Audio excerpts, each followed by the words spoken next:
ଯେତେବେଳେ ଆଖଡ଼ା ପୂଜା 2026-27 ବର୍ଷ ପାଇଁ ଗୋଟେ ମାନେ କଳାକାରଙ୍କ ଯେମିତି ପ୍ରଯୋଜକ ମ୍ୟାନେଜର ସମସ୍ତଙ୍କର ଗୋଟେ ଉତ୍କଣ୍ଠା ଥାଏ। ଆଜି ଯେତେବେଳେ ପବିତ୍ର ଦିନରେ କ'ଣ କହିବେ? निश्चित भाव में आम समस्ते आज खुशी बहुत कष्ट भितर आम जो बर्तमान 3 मास 4 मास है पार्टीटा तैयारी करने समस्ते इवन कि मैनेजर मोर कलाकार बंधु मैंने मु समस्ते समस्त प्रचेषार आज तार पूर्ण रूप देवाक जाऊँगी अपेरा खंडगिरी। आज तार आखड़ा आरंभ शुभारंभ आज तेणुक आज माँ सारलांकर आशीर्वाद एवं माँ बारभोजी आशीर्वाद माँ मंगलांकर आशीर्वाद नहीं तांकर आज्ञा माल आज आसला आसिक बर्तमान आखड़ा पूजा अनुष्ठित होगा जाऊँगी एवं आगामी दिन में आशावादी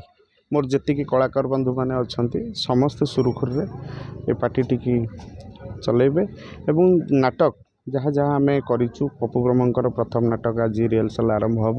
तते बुले नेबी खंडगिरी आपण मैंने देखिए सी गोटे भिन्न प्रकार भिन्न स्वादर कहानीटी होती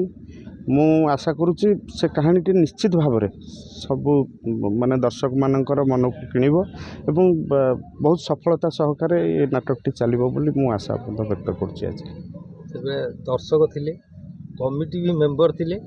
यात्रा प्रयोजक गोटे लंबा अनुभूति नहीं दर्शक पाखे उपस्थापना करेंगे निश्चित भाव में मु तो माने निजे आगुरी कला परिवेशन करुली विभिन्न माने आम क्लब नाटक फाटक करे एवं निजे खंडगिरी आमर कमिटी करि थाउ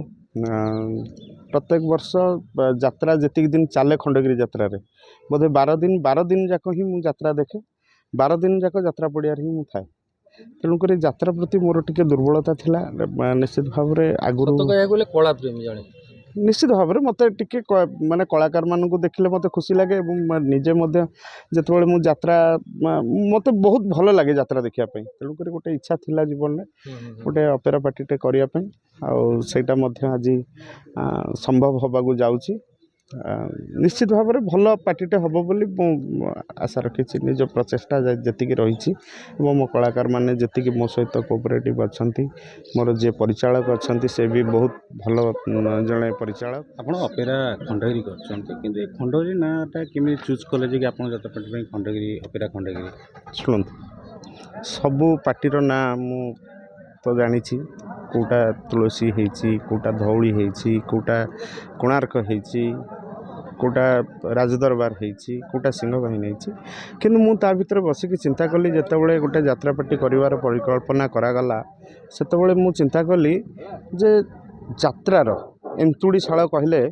खंडगिरी कहले अत्युक्ति हेनी कहीं आप देखूँ ओडिशा रे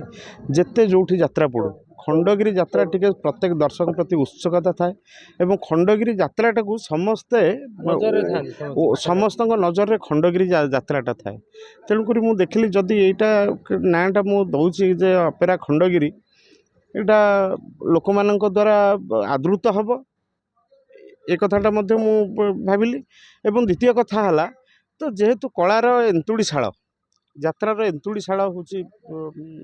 खंडगिरी एवं खंडगिरी ऐतिह्य कला संस्कृतिर जगह तेणुक एथरक अपेरा नाटी अपेरा खंडगिरी देवाई मुझे चिंता कली और जेहेतु मु खंडगिरी माटी जन्म खंडगिरी मो घर मु तेणुक भाविली कि एत सुंदर जगार नाटा जोटा को ओडिशा सारा लोक जानी जोटा लोक संगे आदृत हो पार तेणुक मु अपेरा खंडगिरी निश्चित भाव में ओडिशार जेते यात्रा प्रेमी दर्शक अच्छा मु आशावादी निश्चित भाव में ये खंडगिरी अपेरा को समस्त आशीर्वाद समस्ते आमको आशीर्वाद करेंगे और प्रत्येक नाटक आम निज प्रत्यक्ष तत्वावधान मु बसिक प्रत्येक राइटर सहित मु आलोचना करुच्ची नाटकर कहानीटा कौन हम ए सीन पर ए सीन कहानीटा कौन हम प्रत्येक जिनस को आम बसिक तर्जमा करी नाटक गुड़िक निश्चित भाव में आज्ञा नुआ पार्टी यहाँ सत कथा किंतु जितेबाला ये प्रचार ये यात्रा मैदान को बाहर आपण मैंने निश्चित भाव में देखिए दर्शक मैंने खंडगिरी अपेरा निश्चित भाव में आशीर्वाद करेंगे कलाकार हिसाब यात्रा प्रयोजक खंडगिरी निज स्थान बजाय रखिए आशा निश्चित भाव में खंडगिरी अपेरा तो जेहेतु खंडगिरी माटीर पार्टी ତେଣୁକରି ଖଣ୍ଡଗିରିରେ ନିହାତି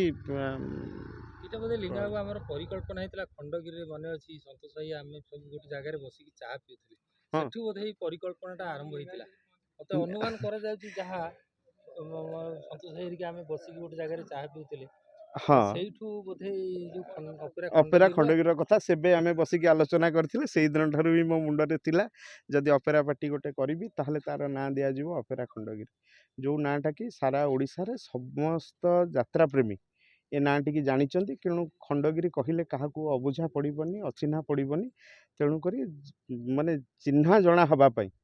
ଏ ପାର୍ଟିର ନାଁ ଅପେରା ଖଣ୍ଡଗିରି ଦିଆଯାଇଛି। ଧନ୍ୟବାଦ ଧନ୍ୟବାଦ।